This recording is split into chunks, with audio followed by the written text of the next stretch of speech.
Under the rotunda at the Library of Congress, multi-Grammy award-winning artist Lizzo played not just any flute, but one that's over 200 years old, originally owned by founding father and President James Madison.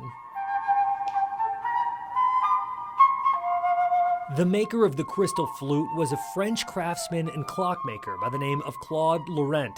Originally made in the early 1800s, there's only 185 left. Into our conservation lab here. And not too long ago, the Musical Instrument Museum here in the Valley was able to get one.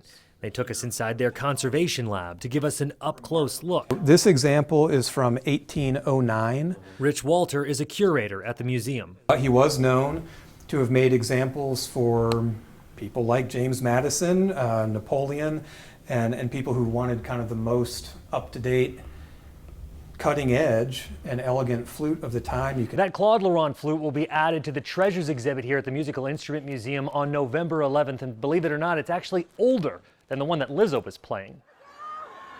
It's crystal. It's like playing out of a wine glass. With the help of the Library of Congress and Capitol Police, Lizzo played the flute as part of her concert in Washington, D.C. this week. The viral moment led some historians to point out President James Madison recommended the 3/5 compromise, an agreement reached during the Constitutional Convention over the counting of slaves in determining a state's population, taxation, and representation in the House. The compromise counted just 3/5 of each state's slave population. Now, over 200 years later, we just made history tonight! For those at MIM, they feel there's no better way to learn history than through an instrument. Authentic musical instruments from thousands of years to the present are a way to introduce us to each other, you know.